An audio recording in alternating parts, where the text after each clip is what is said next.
Hi, welcome to Weekend Project with Stonez56. This week is Arduino 37, IoT Essential Project Codebase.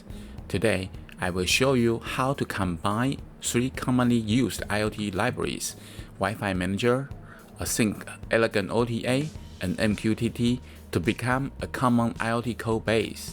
So, for our future projects, ESP8266 or ESP32 would have three basic functions. Let's first look at these three libraries. First, I use this AsyncElegantOTA. This is used to update firmware over the air. That is, we don't need to unplug the ESP32 and connect it to the computer to update it directly. The other one is Wifimanager. The one we used is ESP Async Wi-Fi Manager. It was designed specifically for ESP8266 and ESP32. For our future projects, we may just place the device to different locations without the need to change the Wi-Fi password. It's very convenient. The last one is named MQTT Client. MQTT Client is used commonly on ESP8266 and ESP32 to have MQTT communication capabilities. MQTT allows us to send and receive messages with topic. After use this code base, all our future projects will be really convenient to start. First of all, I will demo the result of using this code base. On my left, this ESP32 program I have written. This includes the MQTT, Wifimanager, plus AsyncElegantOTA. I have packed all three libraries together. On the right hand side is the MQTT Go.io MQTT server.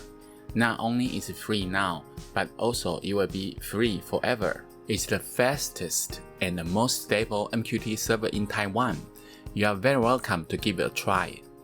After a few tests on the MQTT Go.io, it's really good and pretty fast. Now let's take a look at this demo. On the left side, I have connected to the ESP32 to the computer. After reset, Async Wi-Fi Manager has successfully started. On ESP32, Dual Relay Switch is the name of ESP32. ESP32 already got its local IP address, 192.168.0.126. Async OTA server is also started. Next, ESP32 will attempt to connect to MQTT server. It's connected to MQTT Go.io server. This indicates that my ESP32 is fully functioning now. At beginning, I subscribed an out topic on MQTT Go. After ESP32 is started, in the middle of my code here. After starting, ESP32 will first publish a message, topic equal to out topic, and message equal to hello world. As you can see, on MQTT Go, it already received messages sent by ESP32, hello world here. Okay? In the code, I have subscribed two topics. First one is Studio/Humid Switch. The second one is Studio/Humid Switch 2. These two are the topics I subscribed to.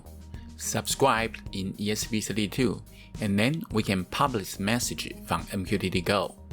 To publish message to ESP32. See, I've already set up the topics here on MQTT. It's exactly the same with the code in ESP32. Next, I will click the publish button. The message sent was true. In the ESP32 code here, the callback function will compare the topic name against the programming logic defined to see if they are matched or not. Take a look. First, Studio/Humid Switch. This is what we have just published on the right. Both sides have the same topic, so I publish on MQTT Go and ESP32 will receive the content of my message. The message was true. Then I will make a comparison with strcmp function. If the topic equals Studio/Humid Switch and the message equals to true, then print out Studio/Humid Switch. True. Let's try it again. send message from MQTT Go, and ESP32 will receive the message. Let me click the Publish button again. Take a look here. ESP32 already received Humi switch true. Okay, the above showed everyone how ESP32 and MQTT Go to interact with each other.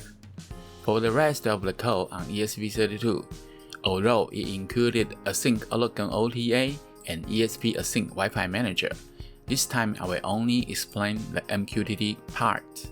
Please watch my previous episode number 27 for Wifimanager and ElegantOTA. If you haven't subscribed to the channel, please subscribe, turn on the notification bell, press the like button, and share it with your friends. Now let's install the libraries. If you have already installed, you can skip this part. Press F1 on VS Code and type Library Manager. In Library Manager, let's search all three libraries to install. The first one to search is PubSub Client. This one. Just click Install. I've already installed, so I will skip it. The next one is AsyncElegantOTA. AsyncElegantOTA.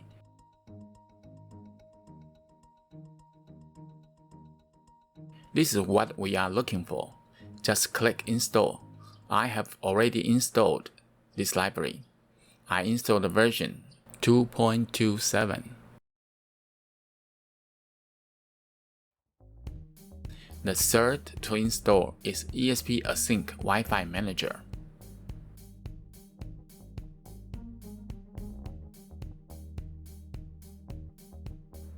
Okay, just click Install to install it. After installation, I will explain the code. In my program, I have defined two relay I/O pins. I will use them in a code to show you how to use the I/O pins in MQTT. These I/O pins can be applied to real projects. It's a good reference for your own project.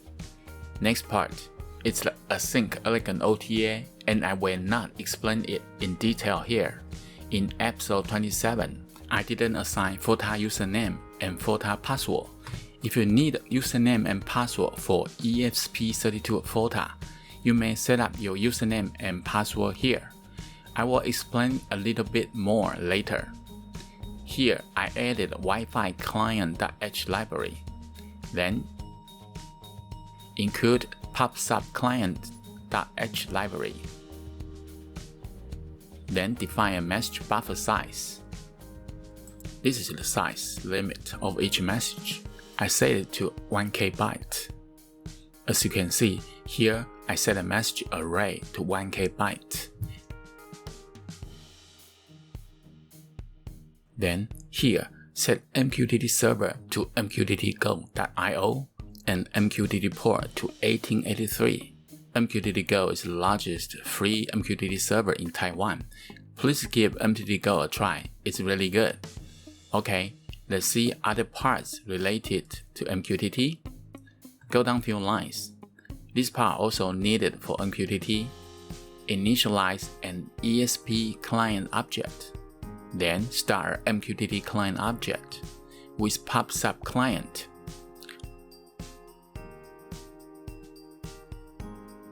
Well, dual relay switch is the name of this ESP32, and the name can be seen in your Wi-Fi AP. You can change the name as you like. The next, variable home page message is used to display a web page when you are connected to ESP32. I will make a brief explanation later. In the setup, let's set the relay pin mode as output mode. For Wi-Fi Manager, I will skip this part.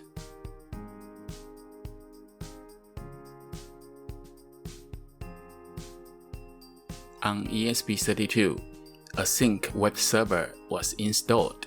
When users access to the web server, ESP32 will show a simple HTML page. As you can see, the message is in HTML format. And here, I made a URL link. This link will take us to the firmware update page. In the request, there's a parameter format.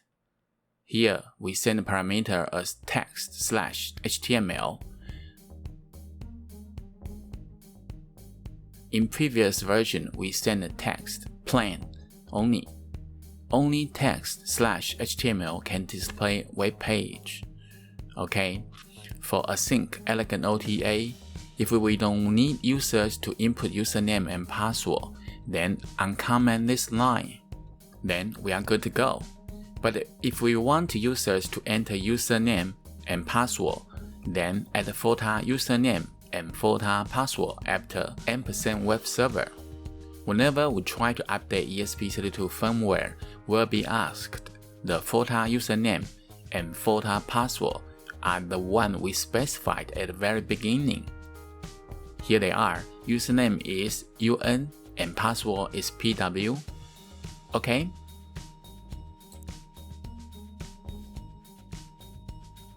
Let me take a look.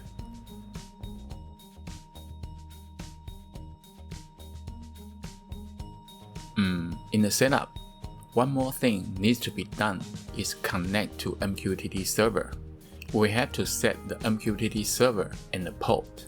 Then, in the callback function, it will process all incoming messages. The callback is what I explained before.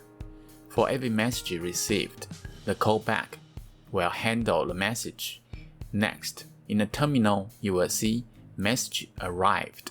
Then, ESP32 loop through the full message to print out each character, from the beginning to the end.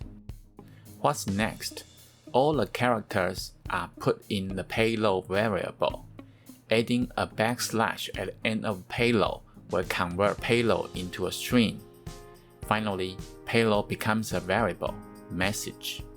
We will now check the topic received. Is it the same with Studio Humid Switch? If strcmp function is giving a 0, then they are matched. Then check the message content. If the message is true, then ESP32 print out Humid Switch true. If the message is false, then ESP32 prints out Humid Switch false. This is how the function works. Let's look at the second topic, Studio/Humid Switch 2.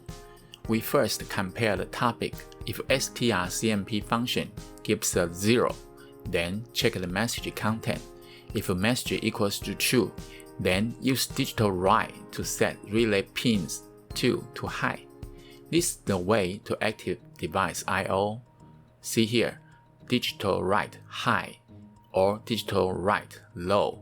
This way, we can control the device I/O pins with MQTT.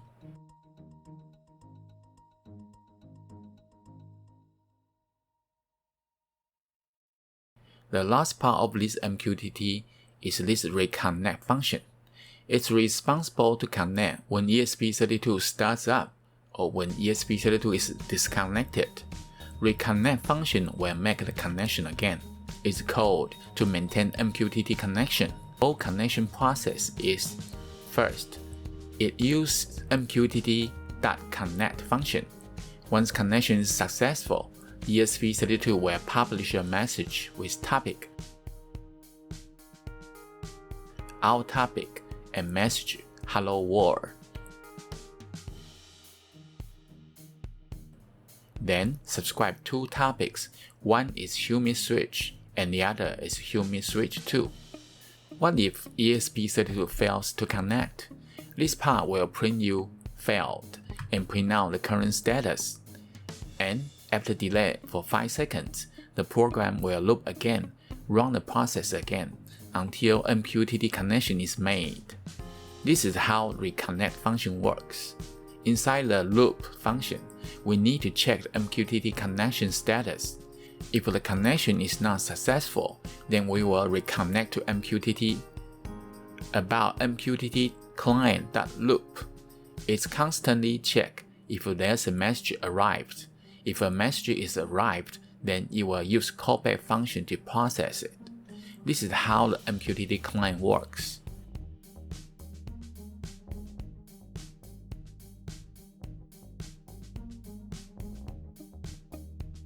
For our future projects, we can just place the codes from here.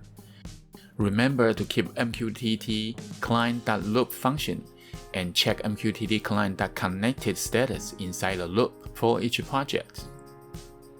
This is the end of this episode. Hopefully this IoT essential codebase will be helpful and more convenient for you. I hope you can support my channel. Click the notification button and share this link with friends. Okay then, I will see you next time. Bye bye.